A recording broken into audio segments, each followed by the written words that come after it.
I don't know about you, but I'll admit it, I'm a rescuer. On a bad day, that means that the needs of everybody in my world are on my shoulders. On a good day, I'm trying on superhero suits.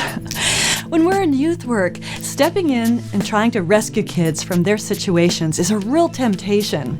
I mean, face it, kids often invite us. They want us to do that because people who are feeling overwhelmed or helpless, they want to be rescued. But we've got to recognize that most often rescuing and helping aren't actually the same thing. If you've got some superhero suits hanging in your closet, we'd like you to consider a few things.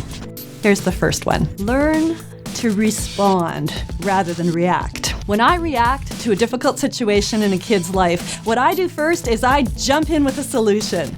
But what we'd like to invite you to consider instead is walking in with some questions. Some questions for yourself.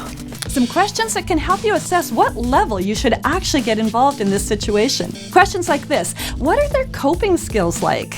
Do they have a repertoire of coping? Kind of positive things, maybe things like journaling or sports or eating chocolate.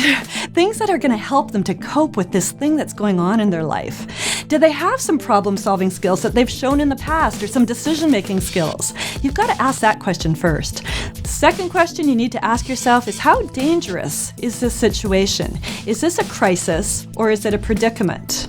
In a crisis, the young person is in a situation that could be dangerous for them if someone didn't help them resolve it. It's something they actually can't resolve on their own. But in a predicament, it's uncomfortable. And they'd like someone to resolve it, but they can actually work it out on their own. You've got to figure out which one this is.